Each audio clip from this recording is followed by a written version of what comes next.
Got the green light flashing. It's all thumbs up. It's all good down here. Okay. And going back over here. There's the sign. Green light flashing. Okay, recycling. Now we're good. All right, guys. Welcome back to the channel. Thank y'all for tuning in. We're going to give you a little update on the 67. I know y'all have not seen it in a while.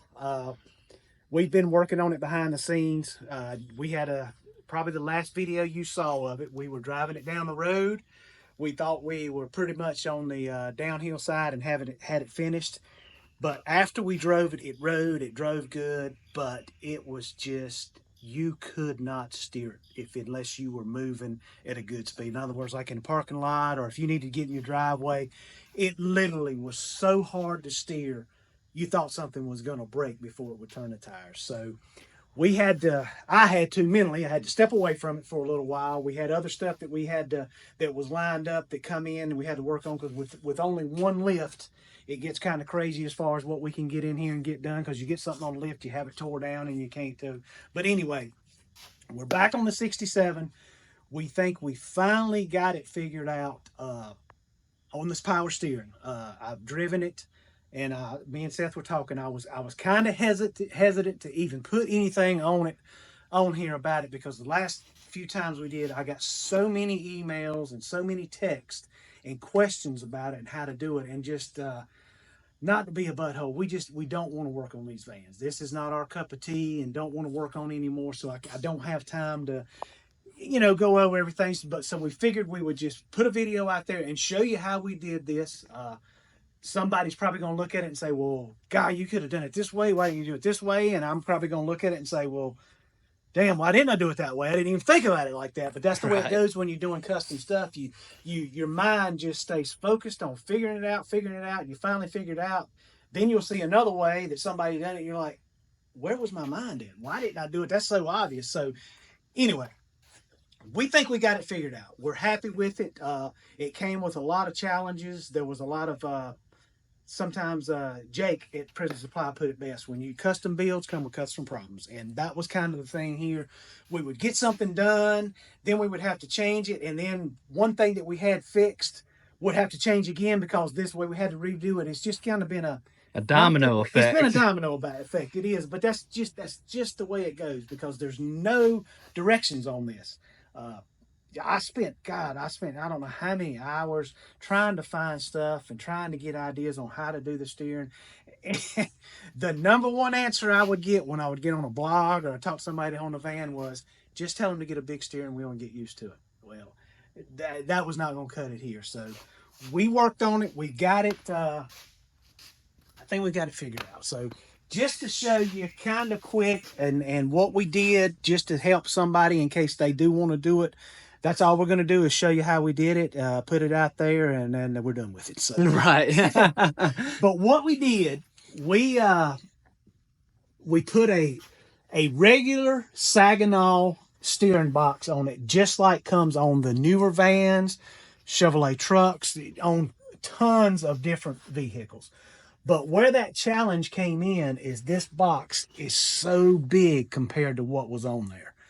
So it took us a long time to really figure out a feasible way to get in there to where I'm real big on stuff not looking real junky and just stupid and out of place.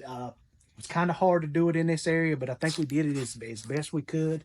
If you can see, the box is so big and bulky. We got to fix a few things up, but we had to cut the section of the frame out, make a mount, get it in here.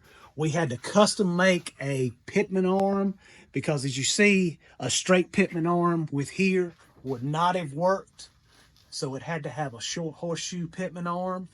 And what we did on that is we took a pitman arm that comes on a square body that actually mounts here. We cut the end off of it and modified it to where it would go to the box. So it's actually got two of the same kind of pitman arms on it. Another thing we ran into on the steering, we had the shocks, we had everything mounted. Then we went to put this on to steer. This was hitting the shocks. It's right. It was right where your hands so at. We had the shocks mount here. So we had to completely redo and find an area to mount the shocks, and this was the only place we could come up to mount it to be able to make it work with this pitman arm. But it works. It drives good. It handles good. You can turn it around in parking places, spin it with one finger. Everything works good, just like it needs to. But now, once we've got that done, the way we had the transfer case shifter was on a cable. And if you'll look right here, this is the cable we had going to the transfer case up to here.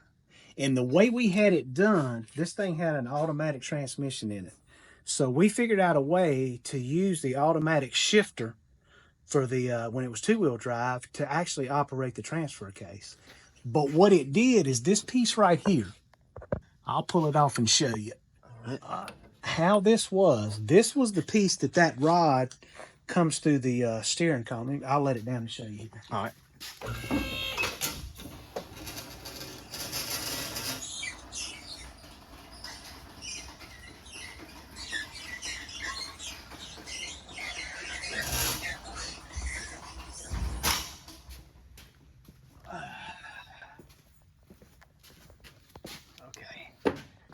This here was the stock shifter. Of course, it had the long shifter on it. We put this knob on there, and it was operating with the cable. It was putting the transfer case in four-wheel drive perfect. It was perfect. Well, when we went to the bigger steering box, as you can see, this thing is huge. It's even sticking up through the floorboard. We've got to make a piece for that. But this piece mounted down here and is what this shaft pivoted in. And over here, show you. You can see the difference in the sizes of these steering boxes. This was the stock manual steering box, and the actual shaft coming from the column is actually made in. It was no joint here. It's just a straight shot. This piece here is what was mounted right on top of that shaft went into. That we had the shifter for the transfer case on, and it was great. It was we had it all figured out. When we switched to this bigger steering box, which is like this, of course, there's nowhere this flat. can't go on there like that. So now, in order to keep that cable shift the way we had it, which I think I want to do that because it worked so good, rather than trying to find there's really no place in the cab, the way the engine sits beside you and the floorboard is, to mount a shifter in the floor. It's no feasible place to do it. So what I'm going to try to do now, this is another thing we're working on, is the plate that goes on the steering box here. It's 4 bolts here. So I'm going to try to fabricate a plate that bolts to these 4 bolts that will come up to here with a mount that I can mount this to. I don't know if it'll work. I think it'll work. I hope it'll work.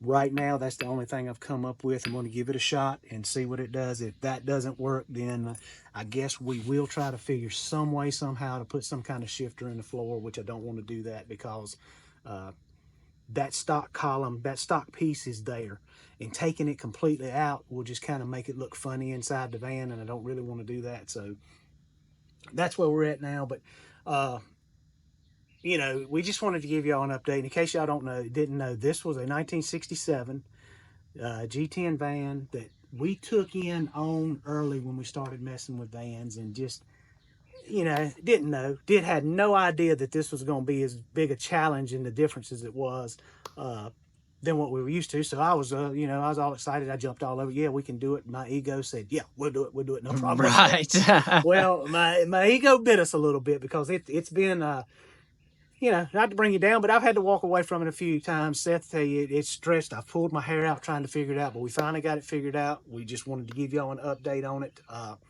But it was a 67 two-wheel drive with an inline 6, 250 inline 6 with a 2-speed Power Glide automatic transmission. It now has an aluminum head small block Chevrolet, 700 all-4 overdrive with a 208 transfer case, a 10-bolt rear differential, a 10-bolt front differential, 4-wheel drive. These are 31s, 31 1050s, yep, which is in my opinion, if you're going to drive it like he's planning on trying to drive it, this van, I wouldn't want to lift it too much higher.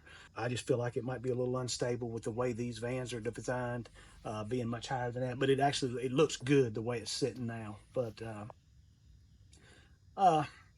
that's it. Like I said, we just wanted to give it a little update. I just want to put it out there. I don't want to be bombarded with a bunch of stuff because this is not something, these vans are not something we're going to work on. We're not going to do it. But hopefully, if somebody did want to do it, maybe this can give you some kind of insight as to far as what to do, what we did. I know there is probably a better way. I don't know. Yeah.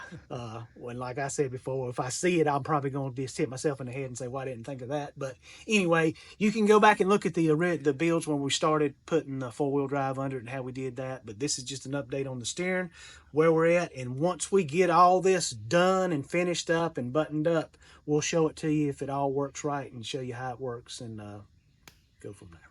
Yeah. But y'all check out the playlist. There's an entire playlist from start to this point now, which is where this video is going to be linked as well.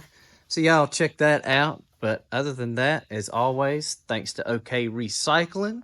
OK Recycling is the ones that make it happen for us. Good friends, got a lot of good stuff. If you need any kind of scrap, they got a big eBay store. If you need them to come into your factory and tear it down and take everything out, give them a call. They'll do that.